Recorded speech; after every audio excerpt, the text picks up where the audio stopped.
Bienvenidos a Al Día con la Iglesia Radio.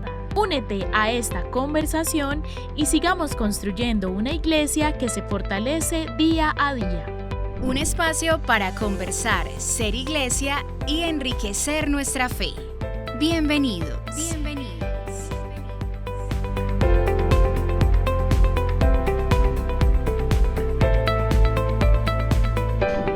Para todos nuestros oyentes, una vez más nos encontramos en Al Día con la Iglesia Radio, este espacio que disfrutamos porque conversamos, edificamos iglesia y nos construimos nosotras también como cristianas, como siempre muy bien acompañada. Eni, ¿cómo estás? Hola, Vale, a todos nuestros oyentes que desde ya se conectan con nosotros, a todos los que se van a quedar en este espacio. Qué rico que nos acompañen, qué rico que se conecten, qué rico que compartan este espacio, esta conversación, esta construcción de iglesia, como bien lo dijo Vale, que hacemos con tanto amor, con tanto cariño y obviamente un espacio en el cual, como también lo dijiste, nosotras somos las primeras que aprendemos, las primeras que abrimos nuestro corazón y nuestros sentidos para recibir ese mensaje que Dios siempre tiene para nosotros. Invitados entonces a quedarse hasta el final. En caso de que no puedan, recuerden que este programa estará en nuestro canal de YouTube, Arquidiócesis de Medellín. Para comenzar entonces, pues como cada programa nos encanta escuchar a nuestro obispo, Monseñor Ricardo Tobón Restrepo, arzobispo de Medellín, quien tiene para hoy un mensaje editorial cada vez más cerca a la Semana Santa. Para esta edición editorial, Monseñor Ricardo Tobón Restrepo escribió: creemos en el perdón de los pecados. Se ha recomendado siempre en la Iglesia que recibamos con frecuencia el perdón de Dios y la fuerza para continuar el camino de nuestra vida cristiana mediante el sacramento de la penitencia y de la reconciliación. De un modo más apremiante nos llega esta invitación en el tiempo de Cuaresma que estamos viviendo y a lo largo del presente año jubilar. No pocos católicos han dejado la práctica de este sacramento por la crisis de fe y la decadencia del espíritu y la pérdida de la conciencia del pecado que ha provocado la secularización. Solo cuando encendemos la lámpara de la fe empezamos a descubrir las heridas que nos deja el pecado y la tristeza de una vida sin la experiencia permanente de la misericordia de Dios que perdona nuestras fallas y reconstruye todo nuestro ser. Más aún, la falta de fe nos ha embotado la mente y pervertido el corazón, hasta llegar a lo que lamentaba el profeta Isaías: hay de aquellos que llaman bien al mal y mal al bien, que cambian las tinieblas en luz y la luz en tinieblas, que dan lo amargo por dulce y lo dulce por amargo. Es así como la falta de conciencia del pecado lleva, por señalar algunos ejemplos, a catalogar el aborto como un derecho, la eutanasia como morir con dignidad y el adulterio como una conquista de la libertad. No se alcanza a percibir que el pecado es la peor enfermedad que rompe la alianza con Dios, destruye la persona y genera enormes desgracias en la sociedad. Cuando se tiene un poco de luz, se logra ver la necesidad de que Dios intervenga en nuestra vida realizando su anuncio: arrancaré su corazón de piedra y les daré un corazón de carne. Infundiré mi espíritu en ustedes y haré que vivan. Esta promesa se ha cumplido en Jesucristo, quien inició su predicación precisamente llamando a la conversión y a la fe. El reino de Dios está cerca. Conviértanse y crean en el Evangelio. Y luego, el primer día de Pascua, entregó a los apóstoles el poder de perdonar los pecados. Sopló sobre ellos y les dijo: reciban el Espíritu Santo. A quienes les perdonen los pecados, les será perdonados. A quienes se los retengan, les quedarán retenidos. La Iglesia realiza ese misterio por medio del sacramento del bautismo y por medio del sacramento de la penitencia. El bautismo es un nuevo nacimiento que con la gracia del Espíritu Santo da origen a una vida según la voluntad de Dios. Y luego, a los que hemos alejado de Dios después del bautismo. La Iglesia nos perdona los pecados mediante el sacramento de la penitencia, realizando lo que enseña San Pablo. Todo viene de Dios, que nos reconcilió con Él por medio de Cristo y nos confió el ministerio de la reconciliación. En nombre de Cristo les rogamos, reconcíliense con Dios. Recomiendo vivamente que aprovechemos más la gracia y el poder del sacramento de la penitencia. Es una experiencia de la bondad de Dios, que nos ama precisamente siendo pecadores, que espera siempre lo mejor de nosotros y que se alegra de perdonarnos. Es un momento en el que ponemos a Dios en el centro de nuestra vida, y al recibir su abrazo de Padre nos transforma a fuerza de amor y nos llena por dentro de libertad y de paz. Es también la ocasión de unirnos más plenamente a la comunidad eclesial y de reemprender un más fructuoso camino espiritual. Pido encarecidamente a los sacerdotes que se dispongan bien para administrar este sacramento que sin mérito de nuestra parte nos ha confiado el Señor. Para lograrlo debemos ser hombres del Espíritu y testigos de la Pascua, a fin de transmitir la vida nueva del Señor resucitado. Esto debe manifestarse en nuestra acogida al penitente, en las palabras con las que lo orientamos, en la fe, la caridad y la unción con las que administramos el sacramento que ve regresar al Hijo que estaba perdido. Se deben establecer en todas las parroquias lugares bien dispuestos y tiempos bien determinados para que los fieles sepan dónde y cuándo pueden recibir este don del Señor.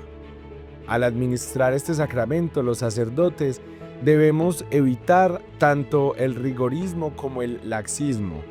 Ninguno de estos extremos revela la misericordia de Dios, que busca salvar la persona.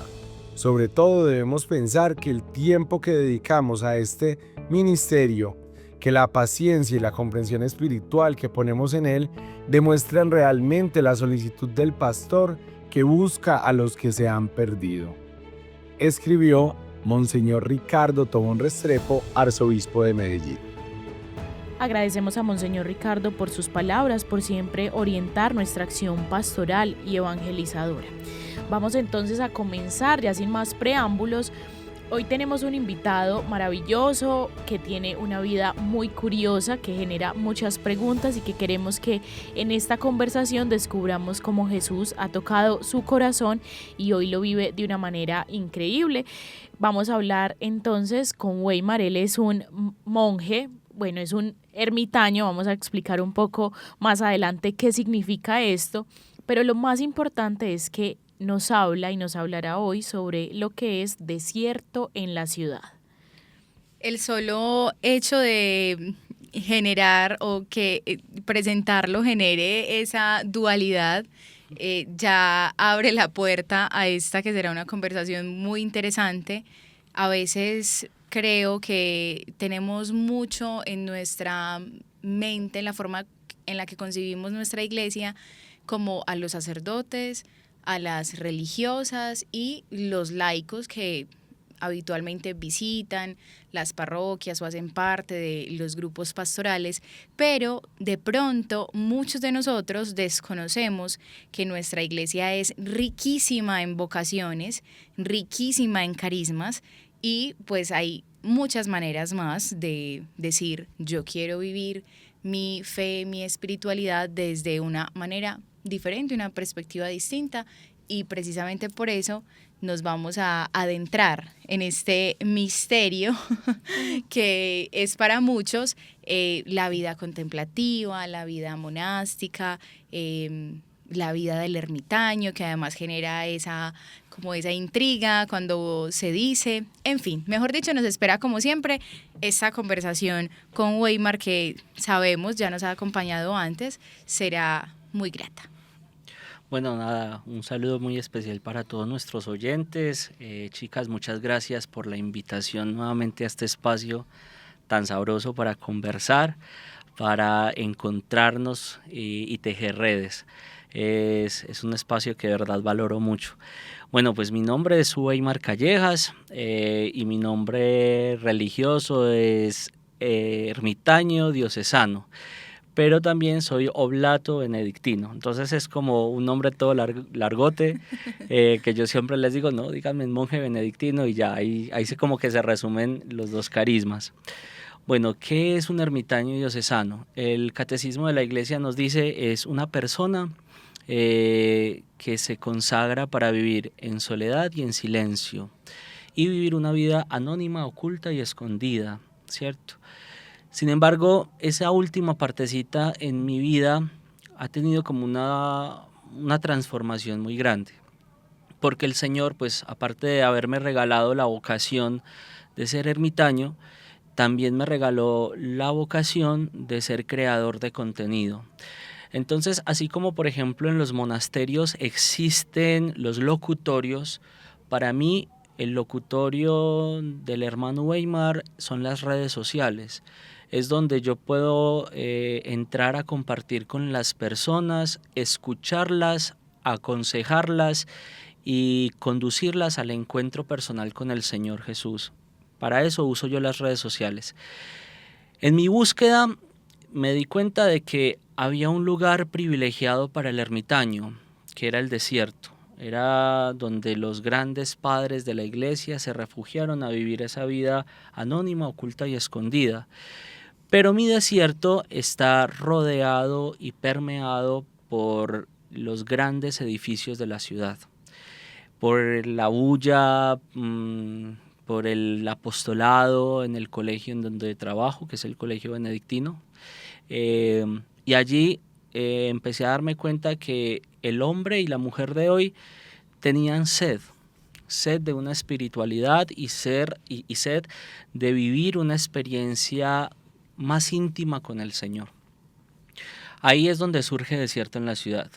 Es como una conjugación de esas dos realidades, de la vida monástica, que es una vida preciosa, escondida profundamente en el amor de Cristo, en el Señor, como dice el abad Guillermo y nos lo recuerda mucho, es estar con la escucha atenta a la palabra de Dios. Ese es el monje, el que está siempre con la escucha atenta en la palabra de Dios, pero también perdido, oculto, escondido en esta gran selva de cemento que llamamos ciudad. Y estar escondido en esta selva de cemento implica vivir la cotidianidad del hombre y de la mujer de hoy. Trabajar, responder a las obligaciones del hogar, ¿cierto? En mi caso yo soy célibe, pero tengo al cuidado a mi mamá. Entonces es apoyar a mi mamá con lo que sea necesario, acompañarla, estar ahí. También responder a las obligaciones propias de un docente, montar en bus en las horas pico. Entonces ya ustedes se imaginarán lo que implica, por ejemplo, un monje, un ermitaño, montado en un bus a las 6 de la tarde, después de toda una jornada de cansancio y tú en el corazón mientras vas en el camino a decir qué lindo, te estás solidarizando con las personas pobres, te estás solidarizando con el obrero, te estás solidarizando con esa gente que vive la cotidianidad. Y ahí es donde empiezas tú a agarrar todo el sentido de tu plegaria, de tu oración. Eso es Desierto en la Ciudad.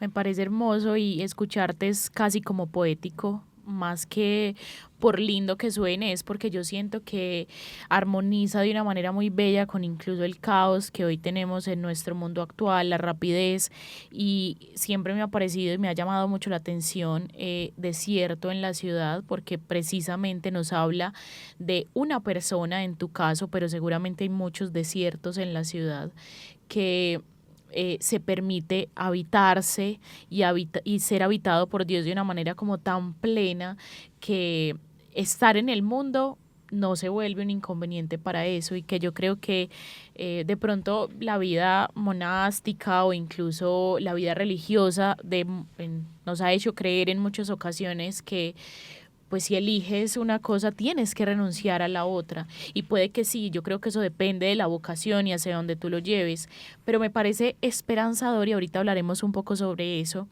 el hecho de pensar que hay un hombre valiente como tú y seguramente algunos más que viven de esta manera la espiritualidad y que viene a mostrarnos y acompañar la espiritualidad, como decías, de pues todas las personas que somos del común, que atravesamos nuestra ciudad de una manera común y corriente. Así que me parece como que es un llamado de atención. Hace poco, de hecho, celebramos el miércoles 26 de marzo el jubileo de los servidores públicos, y Monseñor Ricardo en su homilía y en toda, pues como en todo su mensaje, hacía como ese llamado a no separar el ser cristiano del ser social, y como esa necesidad de que habitemos en la verdad, esa verdad que dignifica al hombre, que acompaña, esa verdad que nos permite reconocernos como unidos en una fe. ¿Qué tal es esa realidad de la ciudad? ¿Cómo te interpela? Ahora me parecía muy lindo porque decías como cobra sentido mi plegaria, y digo, wow, claro, porque es que quienes están en los monasterios también están orando y sus plegarias son por quienes estamos afuera. Estoy absolutamente de acuerdo, pero tú eres también de los que está afuera. Pero es una realidad compleja, y cómo te interpela. Yo quiero responderles con una historia que siempre se la cuento a la gente. Esta historia nos la contó el abad en nuestros procesos de formación. Él decía que hay una tentación del monje. El monje tiene muchas tentaciones. El desierto es el lugar privilegiado para enfrentarse con el demonio. Y el demonio pues no es el cachimorado, sino el demonio son todas esas situaciones que se nos presentan en la vida, las tentaciones, el egoísmo, bueno, tantas cosas. Entonces, el padre Guillermo nos decía que los monjes tenemos una tentación, y es la tentación del creernos superiores a los demás. Porque creemos que por el hecho de hacer 7 horas de oración al día, de levantarnos a las 4 de la mañana, algunos se levantan a las 3 de la mañana, yo a las 2:50, creen que por levantarse tan temprano entonces ya se ganaron el cielo. Y él decía, yo quiero que ustedes piensen lo siguiente, piensen en una mujer, ama de casa, mujer valiente, que se levanta quizás más temprano que nosotros para despachar a sus niños al colegio. Termina de organizar la casa, de preparar el almuerzo, levanta a su esposo con un beso, va corriendo, lo despacha al trabajo, después sale corriendo para su propio trabajo, trabaja todo el día, va a la escuela, recoge a los niños, se sienta a hacer tarea con ellos, pasa por una iglesia rápido y se echa una bendición, y después sigue en toda su quehacer como madre, como mujer, como esposa, como trabajadora. ¿Cierto que es desgastante?, nos preguntaba él. Claro, todos decíamos sí. Pues bien, quizás esa bendición que esa mujer se dio tiene más fuerza y más mérito que la plegaria que usted, hay veces simplemente por rutina, hace en el coro monástico. Entonces, cuando el padre Guillermo nos interpela frente a esa realidad del hermano que está afuera, el monje que escucha con atención a su maestro, dice San Benito, se inclina con oblación a esa realidad. El monje no puede ser un desconocedor de esa realidad que nos convoca. Es allí donde nuestra oración, nuestra vocación, nuestra entrega, nuestro silencio toma mérito. Yo siempre que voy en la calle, yo contemplo mucho el rostro de las personas que veo. Suelo ver mucho a los ojos, me gusta. Y cuando voy caminando, y como tú lo decías ahorita, en ese agite con el que vamos caminando, que sí, soy monje, pero también corro rápido para que no me deje el metro, porque también tengo que, ¿sí? Pero intento contemplar a las personas. Y cuando contemplo a las personas encuentro rostros pensativos, tristes, alegres. Me encanta ver, por ejemplo, los vendedores ambulantes, el que va con sus frutas en la carreta. Y cuando llego a mi ermita, al lugar donde estoy con el Señor, todos esos rostros que he contemplado, todas esas miradas con las que me he encontrado, nutren mi oración. Entonces oro por el que estaba triste, oro por el vendedor ambulante, oro por el chofer del bus, oro por el que estaba en el accidente, oro por el que va rápido en la ambulancia, oro por el taxista que estaba supremamente alterado y peleando con el del bus. En fin, oro por todos, porque ahí es donde nosotros encontramos nuestra vocación, ¿sí? Es donde encontramos la fuerza y el alimento. Y hay algo muy lindo, les cuento una experiencia que a mí me parece muy simpática. Hasta hace muy poco mis vecinos sabían que había un ermitaño en su edificio y me tuve que presentar porque en el barrio nuestro donde yo vivo apareció un curita falso, ¿sí? Un sacerdote pues de otra religión, no católico.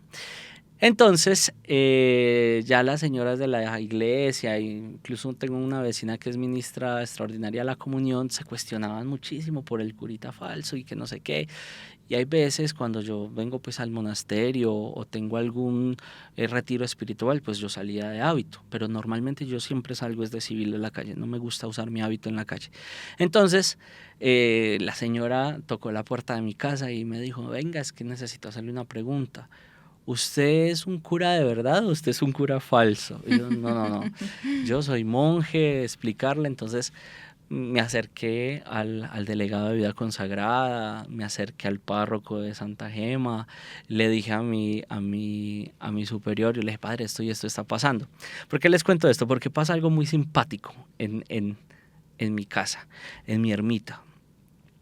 Mi oratorio está justo ubicado en el patio de la casa. ¿Sí? No se imaginen que sea algo grande, es algo pequeño, pero hay un patiecito con unas tejitas, entonces ahí puse mi oratorio. Y mientras yo a las 5:30 de la tarde estoy haciendo vísperas, escucho el saludo del hijo que llega del trabajo a su mamá, porque las cocinas de la unidad todas son de ahí para arriba. Ajá. Entonces todo el mundo está en la cocina a esa hora. Y entonces escucho a la señora que saluda a su hijo, a la que pelea con la hija, al perro ladrando, en fin, escucho toda una serie de armonías, de conversaciones que enriquecen profundamente mi oración. Y es muy lindo saber que mientras yo estoy ahí, perdido y enamorado en el Señor, estoy haciendo oración por aquellas personas que están viviendo su vida cotidiana. Y es como te digo, es donde uno agarra como el sentido a la vocación, es donde uno dice, vale la pena. Me quedo con varias cosas, muchos retos se me vienen a la mente. Por ejemplo, tenemos esa necesidad de oración, que además es muy propia de todos nosotros, ¿cierto? De todos, laicos, de todos los que queremos fortalecer nuestra relación con Dios. Tenemos la tarea de ser orantes. Tenemos esa responsabilidad de guardar a veces silencio para escuchar lo que Dios quiere decirnos al corazón. Y no sé ustedes, pero escuchaba tu anécdota y pensaba en lo difícil que es para mí, vuelvo y digo, no sé a ustedes y no sé a nuestros oyentes, pero para mí es muy complejo concentrarme en mi oración en medio del mundo, cuando estoy en mi casa y quiero hacer oración y tengo al vecino gritando o al vecino escuchando música fuertísimo y digo como, qué difícil, pues como Señor, quiero estar en silencio contigo y quiero en serio silenciarme para escuchar lo que tienes que decirme al corazón, pero yo no puedo silenciar el mundo porque el mundo tiene su propia dinámica. Y yo tengo el reto de estar en el mundo fortaleciendo mi relación con Dios. Entonces, a veces creo que es más fácil decir, desisto de esto. Pues como, Señor, en otro momento será esta oración, ahorita por ahí a las 11 de la noche cuando ya todo el mundo esté acostadito y esté en silencio, hablamos. Pero después ya a las 11 de la noche no se pudo, ya dio sueño, ya no oré, es un ejemplo. ¿Qué reto grande es aprender a llevar al corazón esa realidad, esos sonidos del mundo, como tú lo decías ahorita, como esa armonía que llega en medio de esas realidades y que se puedan convertir en motivación? A veces siento que se nos hace mucho más fácil tener una relación íntima con el Señor cuando es mía con Él y punto. Como que se convierte, y tú lo decías ahorita, en esa tarea de o se convierte como en ese momento en el que solo somos él y yo, y qué bien se está aquí, como dice el Evangelio, ¿cierto? Como aquí cuando yo puedo ver tu rostro y nada más existe. Pero yo siento que la tarea justamente es no dejar que la relación con Dios se convierta en una relación individualista que te aleja, que te distancia de la realidad, porque justamente nuestra mayor riqueza es poder verlo en todo y en todos, que es algo que ha marcado mucho mi vida. Y le veía justamente esta mañana a una creadora de contenido que admiro mucho, que decía que nosotros, los que hemos tenido la posibilidad, los que hemos tenido la fortaleza y la gracia de escuchar muy directo la palabra de Dios en nuestro corazón y en nuestro oído, no podemos callarnos, no podemos dejar de decirlo, no podemos dejar de comunicarlo, no podemos quedarnos con ese mensaje bonito que Dios nos dijo al corazón y quedarme con él. Simplemente, al contrario, tenemos la gran tarea de mostrarle esa luz a un mundo que necesita justamente escuchar lo que Dios nos ha dicho ya. Entonces es esa dualidad que de pronto se nos hace un poco difícil comprender, pero que siento que tú has llevado de una manera muy, muy llevada definitivamente por el Espíritu, porque creo que el Espíritu Santo es quien te da esa capacidad de, en medio de la cotidianidad, verlo, y en medio de la cotidianidad fortalecer tu espiritualidad. Si sigues pensando así, vas a terminar siendo ermitaña, seguramente. Mira, lo que dices, pues muchas cosas son muy fuertes y muy bonitas, y qué bonito poderlo compartir. A ver, primero, a mí también me costaba mucho la bulla de afuera, me costaba muchísimo.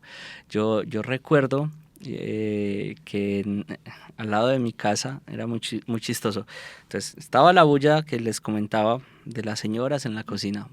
Atrás de mi casa está muy cerca la 80 y hay un montón de bares que ponen la música desde muy temprano a todo taco. Y justo al lado de mi casa ensayaban un grupo de mariachis. Entonces ustedes se imaginan, yo a las 5:30 haciendo vísperas y escuchando a los mariachis ahí ensayando, muy simpático. Pero, ¿qué es lo bonito? Algo que dices que me parece muy simpático. Cuando nosotros nos adentramos en la vida contemplativa nos ayuda a ser contemplativos en todo momento, no solamente en la quietud y en el silencio, sino también en medio del agite, y no solamente el agite de la bulla externa, que es el mejor que se puede llevar, sino el de la bulla interna. Ese sí que es difícil. El de la bulla externa, usted se pone unos audífonos y ya está, pero el interno, todas las bullas que te llegan a la mente, al corazón, todas las tribulaciones, las angustias, los miedos, todo eso que está guardado en lo más profundo del corazón es lo más difícil, eso es lo más complejo. Cuando nosotros somos capaces de aquietarnos, incluso en medio de esas situaciones, nuestra vida espiritual adquiere valor.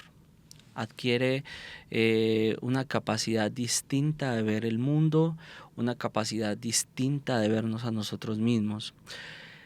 ¿Cuál es el truco? Convertirlo todo en oración. Por ejemplo, si usted está orando, tú lo decías ahorita muy bonito, y el vecino le da por poner el vallenato a todo taco, pues ora por ese vecino. Ora, únete a su alegría. Seguramente está contento. Está feliz, porque si está poniendo música a todo taco, no sé, tiene una emoción grande. Convierte esa emoción también en tu emoción.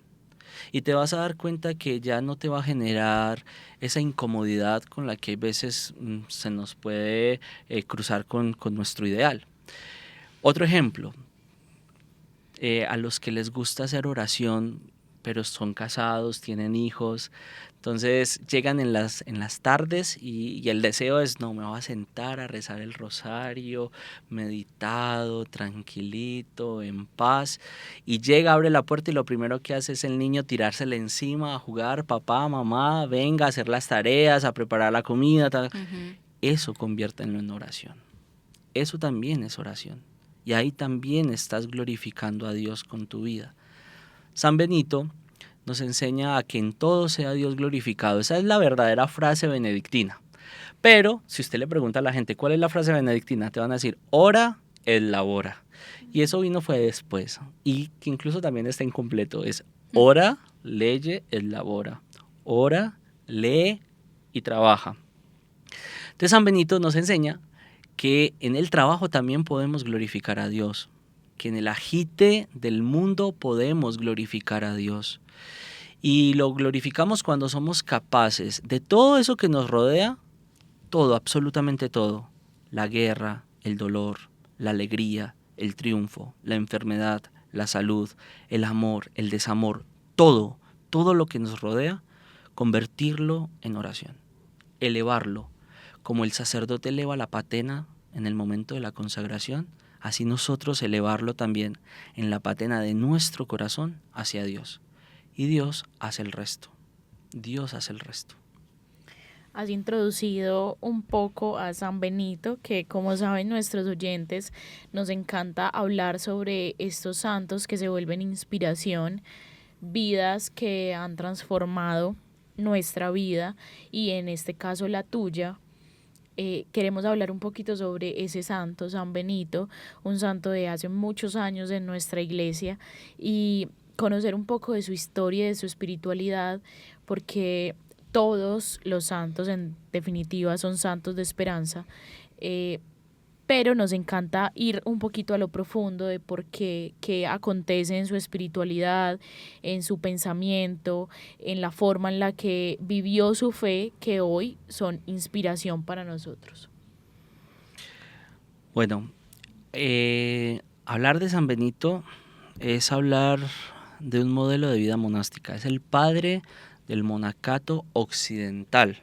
Recordemos que el monacato surge en Egipto, en Oriente, y pues tenemos grandes padres del desierto y grandes madres del desierto que han venido permeando la tradición monástica, pero San Benito recoge esa tradición y la convierte en su estilo de vida en Occidente. Es el padre del monacato. Estamos hablando de un santo del año 480, o sea, imagínense, el siglo IV. De San Benito se puede hablar muchas cosas muy bonitas. Lo más lindo de la vida de San Benito es la capacidad que tiene de escuchar a Dios, y de poner esa escucha en una acción operante. A ver, San Benito era un hijo de una familia muy adinerada. Su papá y su mamá pues eran comerciantes, eran hombres, hombre y mujer de dinero. Tiene una hermana gemela que se llama Santa Escolástica y eran ricos, ¿cierto? El papá toma la decisión de mandarlo a estudiar a Roma. Él se va con su nodriza a estudiar a Roma y cuando está en los estudios, San Benito empieza a identificar algo bastante fuerte y es la corrupción con la que vivían en aquella época. Si nosotros nos ponemos a pensar, San Benito podría también interpelarse mucho por nuestra propia época, porque Total. también vivimos mucha corrupción, conflictos, guerra. Cuando él empieza a darse cuenta de toda esa problemática, él toma una decisión y él dice, esto no es lo que yo quiero para mi vida, yo quiero vivir más de cara a Dios. Y se va a vivir en soledad y en silencio. Y comienza una experiencia como ermitaño. Una experiencia en donde se ocultó en una gruta. De hecho, en uno de los monasterios nuestros está la gruta donde San Benito empezó su vida como ermitaño, asistido por un sacerdote de un monasterio cercano. Entonces ahí ya nos hablan de que había unos primeros intentos de vida monástica, ¿cierto? Y este sacerdote empieza a darse cuenta de que San Benito pues vivía en esa cueva y que era un ermitaño y hablar con él era sabroso. De hecho, el primer encuentro que ellos tienen es en Pascua. El sacerdote se encuentra con él, pasaba por allí y se encuentran, y San Benito ya estaba incluso sin noción del tiempo y le dice, San Benito, ¿qué día es hoy? Y le dice, hoy es Pascua, y le dice, el Señor te mandó.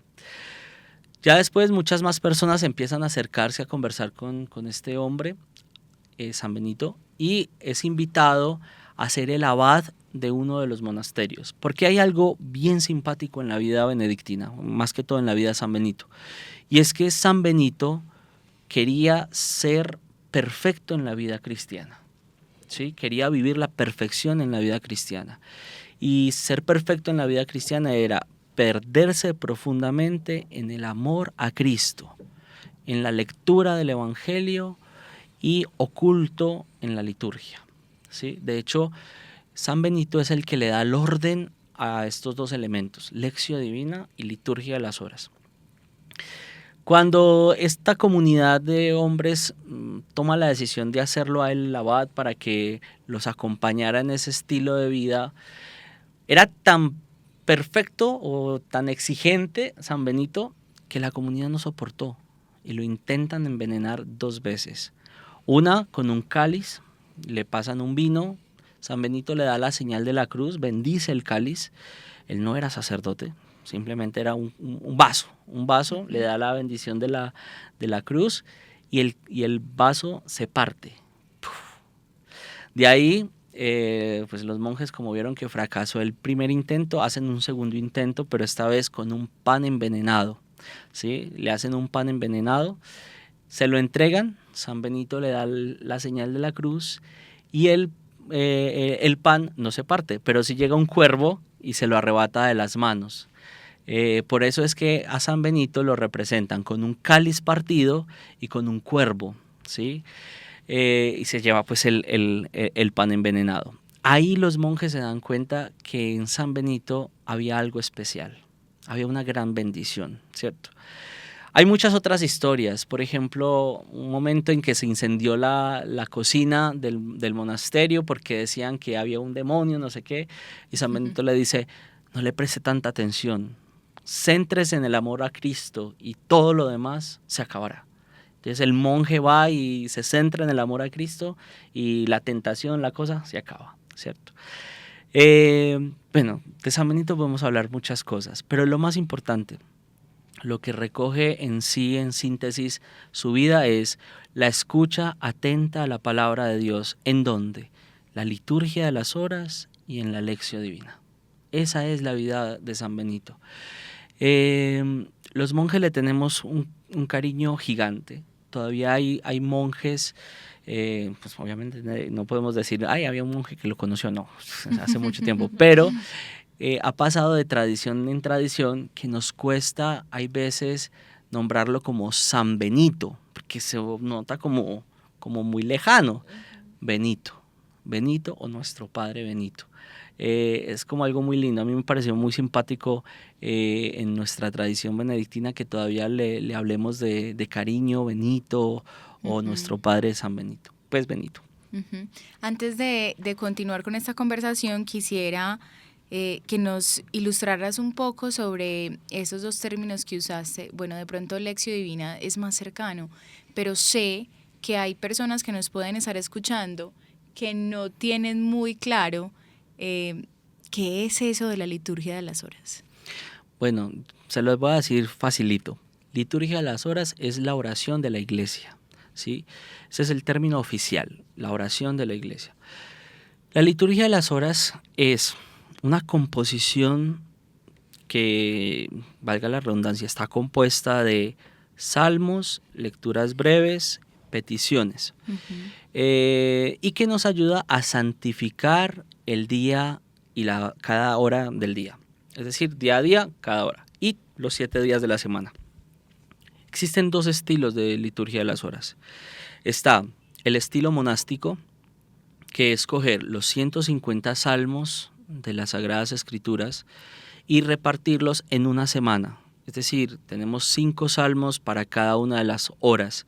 Tenemos vigilias, 4:30 de la mañana, laudes, 6:30, nona, 9 de la mañana, 8 de la mañana, sexta, 12 del día, tercia es 9 de la mañana, sexta, 12 del día y nona, 2 o 3 de la tarde. Vísperas y completas. Esas son las 7 horas canónicas, ¿cierto?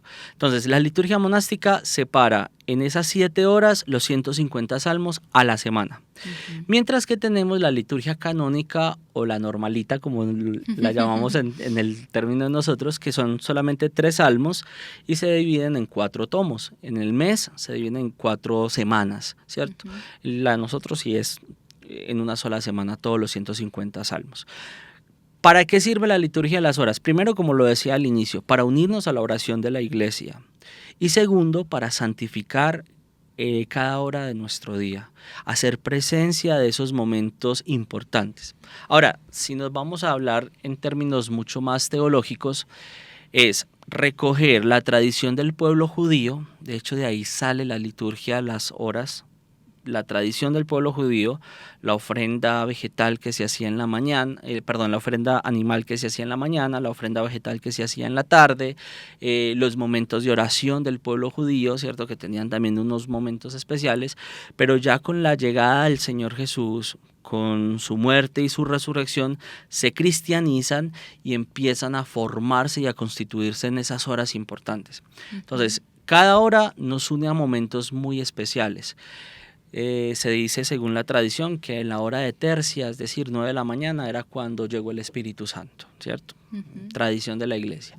Que al mediodía, pues la sedia del mediodía, entonces la importancia de tener ese momento de oración. Que a las 3 de la tarde, pues la muerte de nuestro Señor Jesucristo, laudes en la mañana, el sol que nos visita de lo alto, que remarca la resurrección, en la tarde entregarle la jornada al Señor y completas, que es muy bonita la oración porque nos invita a la muerte, ¿cierto? Es esa referencia a nuestra muerte corporal, pero que desde ya nos va preparando. Entonces, en sí, la liturgia de las horas nos invita a eso, a vivir nuestro día a día en la presencia de Dios, permitir que Dios nos hable a unas horas específicas de la mañana, unir nuestra oración a la oración de la iglesia y unir nuestra jornada a la jornada de la iglesia.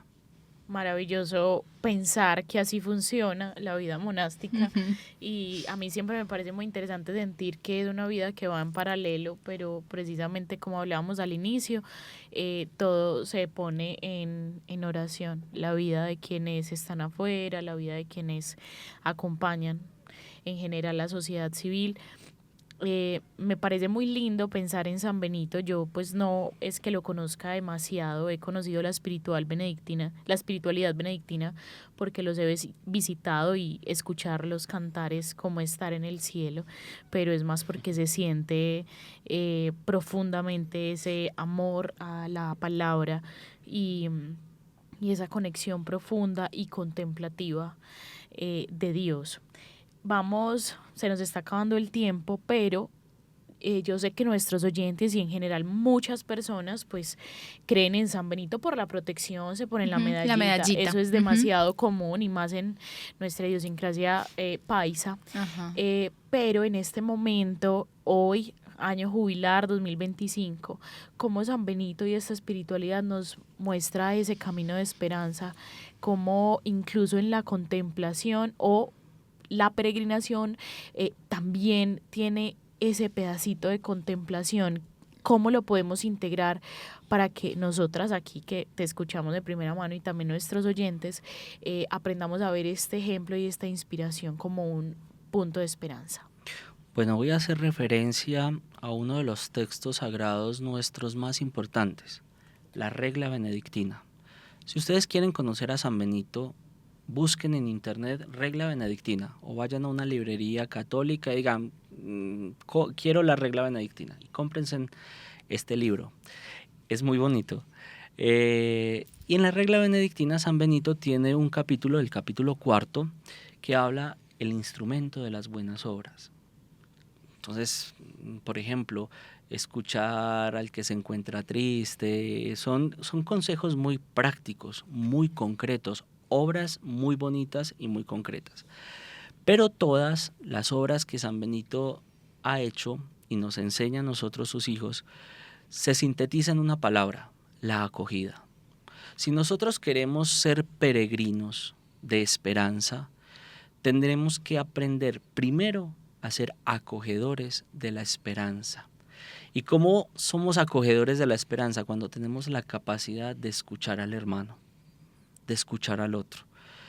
San Benito nos habla mucho del tema de la escucha de la palabra. De hecho, el primer verbo con el que comienza el prólogo es ese: escucha, hijo, los preceptos del maestro.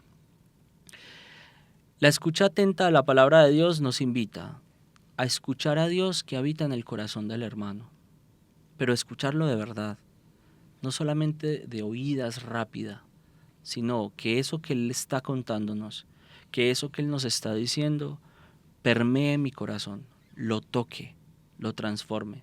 Si tú, cuando estás escuchando a un amigo, a una amiga, a tu pareja, a tu esposo, no sientes que tu corazón vibra, se dilata, cambia, tu palpitación se agita o se pone más lenta, pellízcate. Quiere decir que solamente estás escuchando a alguien de oídas. Y hay veces cuando escuchamos de oídas tenemos dos huequitos, uno por donde entra y el otro por donde sale. Pero cuando escuchamos con el corazón, en el corazón no hay por dónde salirse. Al contrario, en el corazón nos invita a meterle también mente. Entonces la esperanza desde el camino benedictino nos invita a eso, a la escucha atenta, a la oblación, a entender que si el otro se acerca a ti es porque eres su lugar seguro. Hay una cosa muy linda, voy aquí a mencionar un lugar que me sueño conocer algún día, y es el Camino de Santiago de Compostela. Los que han hecho esa peregrinación siempre vienen y dicen: miren, lo más impactante de hacer el Camino de Santiago es cómo acogen a los peregrinos. Es lo más impresionante. Pues bien, la vida monástica nos enseña que debemos acoger al otro que viene en esa peregrinación de su vida, desde la escucha, desde el amor fraterno. Y si nosotros lo ponemos en práctica constantemente, nuestra manera de relacionar cambia, se llena de más esperanza. Las fatigas, los cansancios, la frivolidad hay veces del corazón se enciende y empieza a ser otro el estilo de vida que vivimos. Bueno, definitivamente ese ha sido, y ya lo veíamos desde el inicio, lo teníamos ya en el corazón, un programa que nos lleva precisamente a mirar en nuestro interior eso que nos impulsa, esa motivación que Dios ha puesto ahí en el interior, que nos impulsa a ir hacia afuera.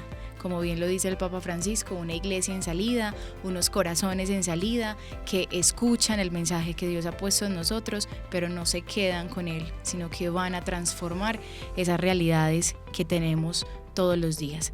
A ti, Weimar, gracias por este ratico, por recibir esa invitación, por decirnos sí otra vez, por venir a compartir no solamente tu espiritualidad, sino tu vida con nosotros, que es algo que valoramos demasiado, aprender desde las vivencias, desde las experiencias, y tú pues nos has ilustrado muchísimo hoy con tu vida y con tu experiencia espiritual.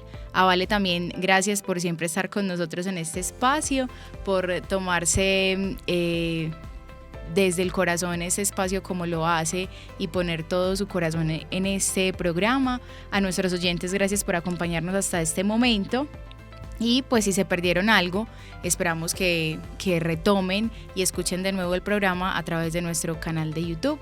En el máster, Eric Torres, Valentina Vélez, Eni Ramírez, quien los acompaña, y bendiciones para todos.